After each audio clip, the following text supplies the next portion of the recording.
everybody, welcome back to my channel. For those that are tuning in for the first time, I am Denise. Don't forget to subscribe to this channel, give this video a like, comment, and share. Dile hola a todos mis seguidores. Dile hola. Ah, you're so coqueta. So you guys, today I want to talk to you guys a few little tips, ways that I was able to save when it comes to having baby number 2 or baby number 3, or if you're planning to have more children. This is more like intended if like you're having like back-to-back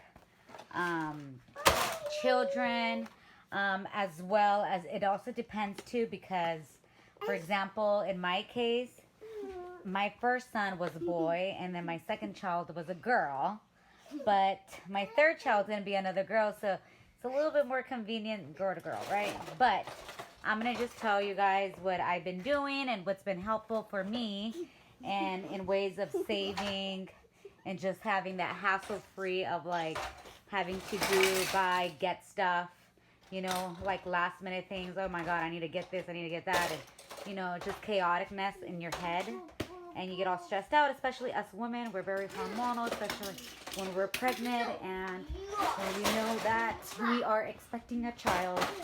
We want to make sure we have everything organized, everything ready for when that day comes, right? So let's get right into it.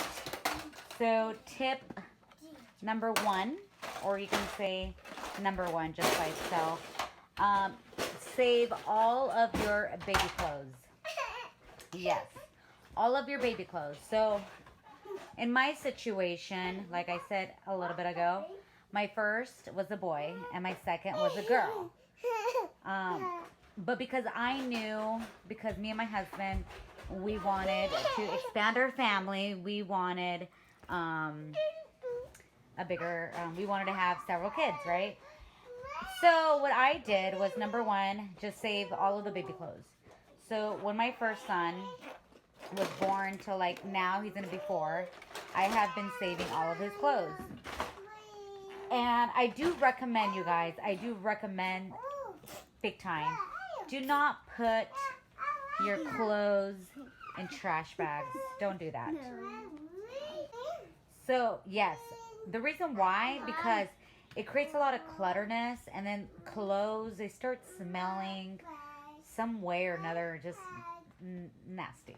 So, and it's better to just get containers, or if you have those type of like plastic, I don't know if they're like Ziploc bags, but they're for clothing where you can suck out all the air.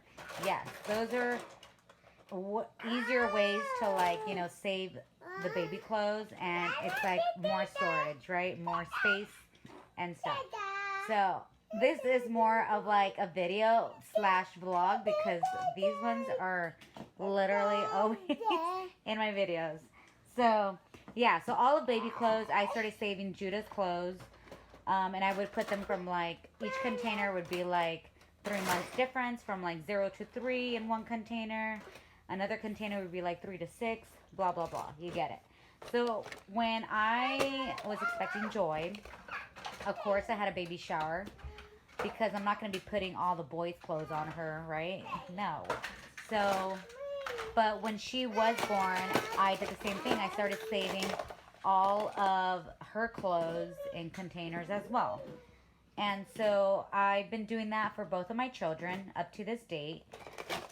And now that I'm expecting a baby number 3, it's kind of like, what am I having, a boy or girl? Well, I already have all of the clothes that I need. I don't need to go and buy new clothes for them, or the new child. So now that we know it's a girl, so basically what we're going to do is going to be using all of Joy's baby clothes, and she's going to be wearing them. So, so yeah, so I do recommend pre-washing them towards like the last month of your pregnancy, because then they're nicely cleaned and organized and you have them ready. So that is my tip number 1. Tip number 2, it's similar to tip number 1. You want to save all of the blankets, all the burp cloth, all the washcloth, what's it called, shoes, what other stuff? I'm already forgetting. So everything else, like those type of things, because like I said on tip number one, you know, when your baby arrives, you already have all that stuff. You don't have to go to the store and buy new new blankets or new burp cloth and all that etc. stuff. So that is number two. Number three would be, this one's a little bit tricky, but it's a car seat slash stroller. So I'm gonna explain a little bit how I did it, or how I managed to make it work. So with Judah, I think he had a car seat, but I don't remember why I had to switch it and stuff, but he was less than a year old, and I did buy a car seat, which was like literally new. And what we did was, when Joy was gonna come to this world, we ended up transitioning him to a kind of like of a front rear, taller seat, you can say, car seat. And we ended up putting Joy in Judah's old car seat. Now, here's the thing. Car seats, strollers, any type of, what, baby? Oh, wow. Look at what he did, you guys. He put all his Hot Wheels right there. Awesome, Judah. Awesome.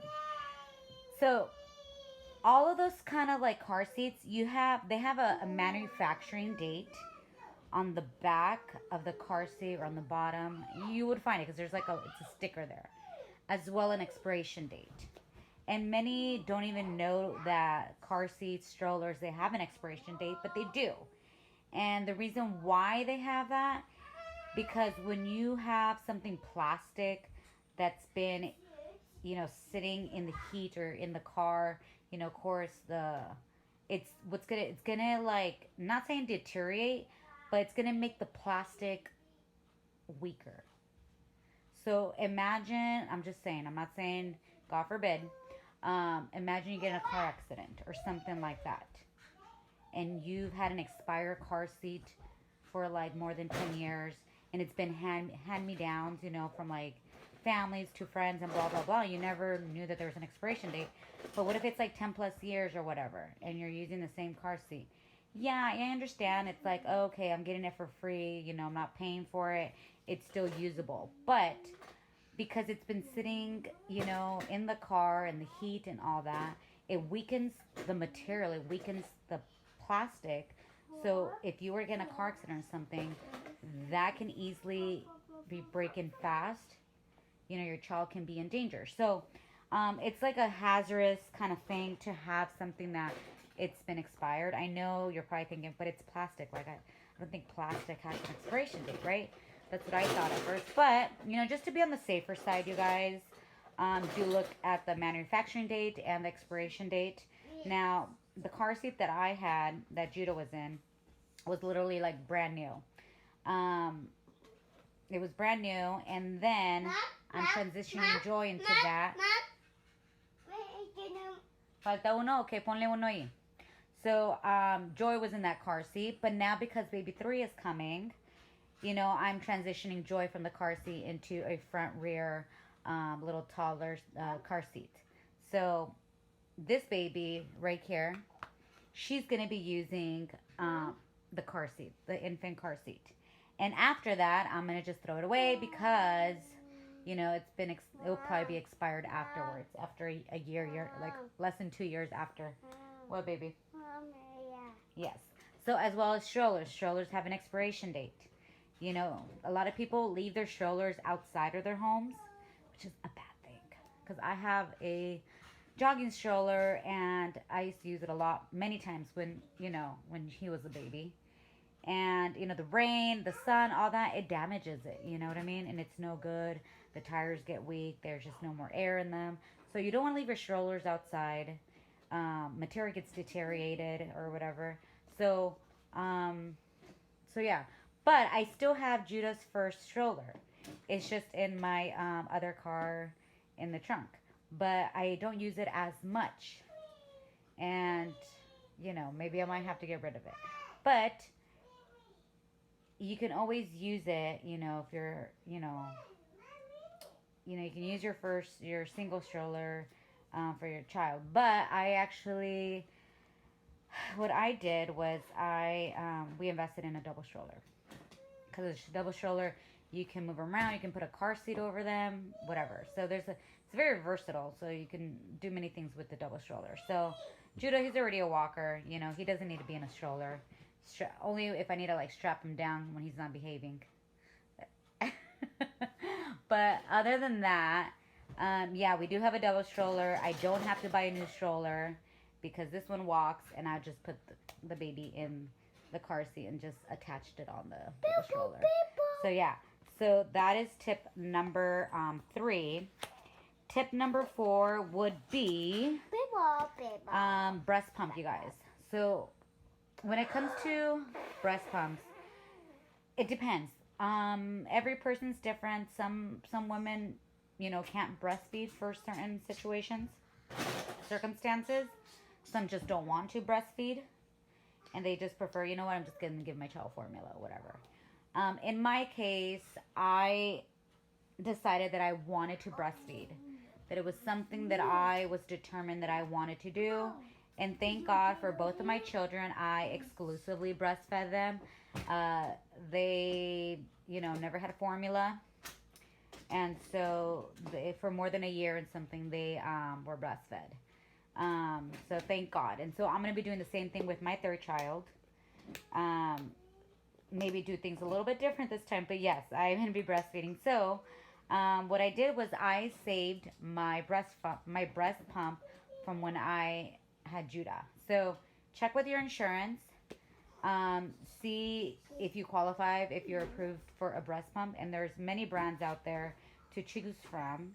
I ended up getting the Medela one, which is amazing. And I've had it ever since. I used it for Judah. I used it for Joy. And it's helped a lot to just really, get the excess milk and just save that milk in the fridge or in the freezer. So, yeah. So if you do have a breast pump, save it, keep it. If there's certain attachments in your breast pump that you feel like, they're too dirty or they don't work, you can always reorder replacement parts. You can go on Amazon, or you can go to the actual brand website and you can order your spare parts there. As well, within number 4, when it comes to not just breast pumps, but baby bottles, bottle feeding, all that type. If you have bottles that you never used or you hardly use for your first child or your second child, save them. Save them if they're in good condition. You don't want something that looks very old and stuff. No, because it is plastic, you guys. So, yeah. So I actually had actually bought in a few bottles for Joy because she wasn't latching on to any bottle. So I thought, okay, well, let me try these bottles. No. So she just wanted the boob. So I ended up just saving all those bottles, which in a way it's good now because I'm having baby number 3. And I don't know if baby number 3 is going to take any of these bottles. The only bottle that I actually did like that Joy did drink out of it here and there was the Como Tomo bottle, which is a little bit pricey, but it's awesome. And I guarantee you guys, you're going to love it. But like I said, every baby's different. They might like it, might not like it. So it just depends. So yeah, so I would, make sure they're sterilized, they're cleaned. If they're like still new, hardly used, new, you don't want something old, okay? So I do have a few there that are still new that I never used. So we'll see what happens, okay? So numero 5, and the last tip, way that I saved a lot was, keeping a lot of like baby, like, not saying furniture, but baby stuff in regards, like say for example, like a baby high chair for when they're eating their solids. If you have a walker or bouncer, a bassinet or a crib, those things are important because if you're planning to have children back to back or within a few years, you already have it, you know? And it's important because that's only if you have space to save it. If you don't have the space to save it, then you can give it away. You can resell it. Um, I mean, that's what I did here and there. Like, I had Judah's crib for a while. It was given to me from a friend, and he had it for a few years. But where I live, it's so small, so it's like I couldn't keep it anymore. And that actually broke my heart because I had to sell it. I sold it, and that was one of those pieces of furniture that I never wanted to get rid of, you know, because it was my baby's crib, you know. But it was a really great crib, and it went to someone else that needed it. So, bassinets, you know, bassinets, you only use it for the first few months, and then babies grow out of it. So I would suggest just getting one that's used, or if someone can give one to you for free, whatever. I went on OfferUp, which is an app where you can buy, sell new and used things, and you know, they're not that expensive. And my high chair, though, I did buy it on OfferUp as well. I'm not saying I'm cheap, you guys, but it's just like you have to think of things that it's temporary, and it's not like a long-term thing that you're gonna like have forever. You know what I mean? That it's gonna be usable and like, you know, here and there. So my high chair, literally, I used it for when Judah was a baby, when he was eating his solids. Joy used it when she was a baby, eating her solids. Now, third baby's gonna be using it too. After that, I'm gonna just probably get rid of it because it's already, you know, I mean, it's still okay, but you know, I don't think I'm gonna be using it anymore because we end up buying a little table with chairs for the kids, and they eat there now. So yeah. So baby toys, you don't have to buy new ones if you already had little baby toys from like your first or your second child. Just clean them, sanitize them, and you can reuse them for your little one so they can play with. So, so yeah.